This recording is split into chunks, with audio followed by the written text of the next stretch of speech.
ભાજપાના કાર્યાલય ખાતે જનસેવા સંકલ્પ કાર્યક્રમ અંતર્ગત 52 ઉમેદવારોએ શપથ લીધા। ભારતીય જનતા પાર્ટી કાર્યાલય ખાતે મહાનગરપાલિકાની યોજાનાર ચૂંટણી અંતર્ગત જનસેવા સંકલ્પ કાર્યક્રમનું આયોજન કરવામાં આવ્યું હતું। આ જનસેવા સંકલ્પ કાર્યક્રમમાં ભારતીય જનતા પાર્ટીના 52 ઉમેદવારો માટે શપથવિધિ કાર્યક્રમનું આયોજન કરવામાં આવ્યું હતું। આ પ્રસંગે પૂર્વ પ્રદેશ પ્રમુખ આરસી ફળદુ, કેન્દ્રીય મંત્રી નીમબેન બાંભણિયા, ધારાસભ્ય સેજલબેન પંડ્યા, શહેર પ્રમુખ કુમારભાઈ શાહ સહિતના વરિષ્ઠ નેતાગણની ઉપસ્થિતિમાં ભારતીય જનતા પાર્ટીની વિકાસગાથા અને પાર્ટીની કાર્ય પદ્ધતિ અંગે આરસી ફળદુએ તેમના વક્તવ્યમાં ઉપસ્થિત સર્વોને માર્ગદર્શન આપ્યું હતું। એવા આરસી ફળદુ સાહેબને વિનંતી કરીશ કે આજે બદલ હાર્દિક સ્વાગત કરું છું। ભારત માતા કી જય। કાર્યક્રમની અંદર આપ સૌ ઉપસ્થિત રહ્યા તે બદલ ભારતીય જનતા પાર્ટી ભાવનગર મહાનગર વતી સ્વાગત કરું છું। આ કાર્યક્રમ શપથનો પતે ત્યારબાદ ઉમેદવારશ્રીઓ જે ગઈકાલથી આપણે કર્મશ અને જે રીતના નિષ્ઠાવાન તમામે 52 ઉમેદવારશ્રીઓ, સૌ પૂર્વ મહામંત્રીશ્રીઓ આજે આ 52 ઉમેદવારને અહીંયાથી જે રીતના પોતાથી શપથ લેવાના દ્વારા જે યોજનાઓ આવે છે એનું અમલીકરણ સારી રીતે થાય એ માટે ચૂંટાયેલી જનપ્રતિનિધિઓની બોડીએ કામ કરવાનું। મહાનગરપાલિકાની ચૂંટાયેલી ટીમ છે એને જ્યાં જ્યાં શહેરના વિસ્તારમાં અગવડતા છે એને સગવડતામાં ફેરવવાનું કામ કરવાનું છે।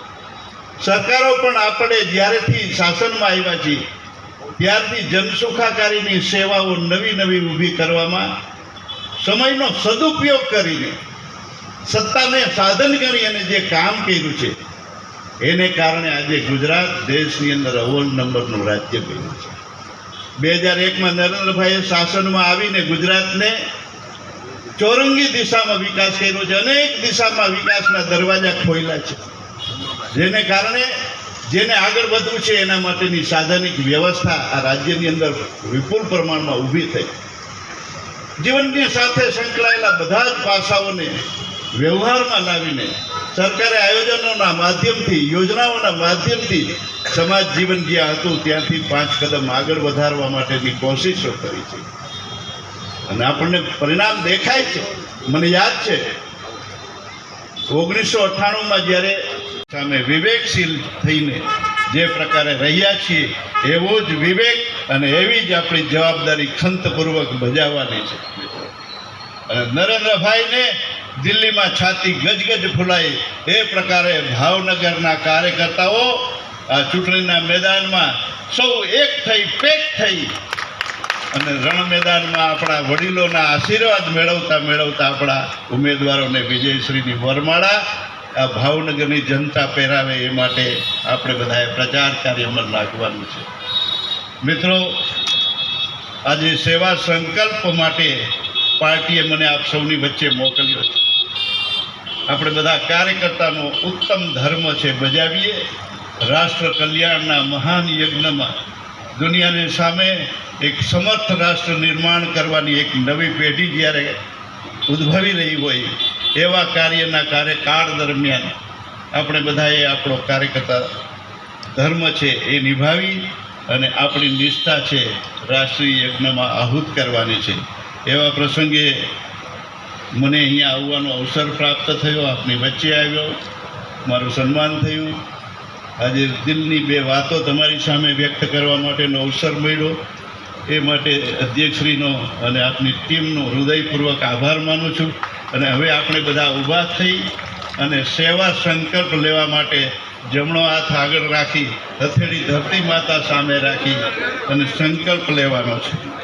સંકલ્પ, હું ભાજપના કાર્યકર્તા તરીકે